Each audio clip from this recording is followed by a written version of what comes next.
ingredients are water, milk, milo, ice, chocolate milk. The tools are spoons and plastic cups. First, prepare a cup.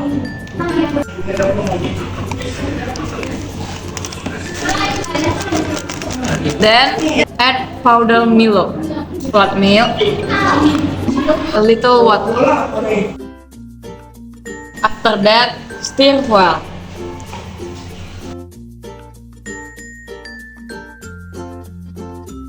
Pour the mixture into plastic cups.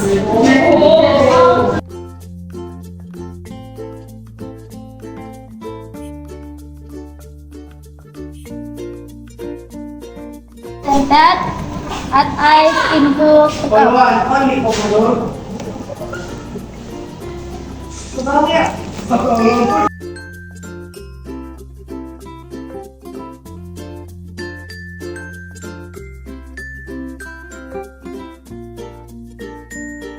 Last, add milk into a cup.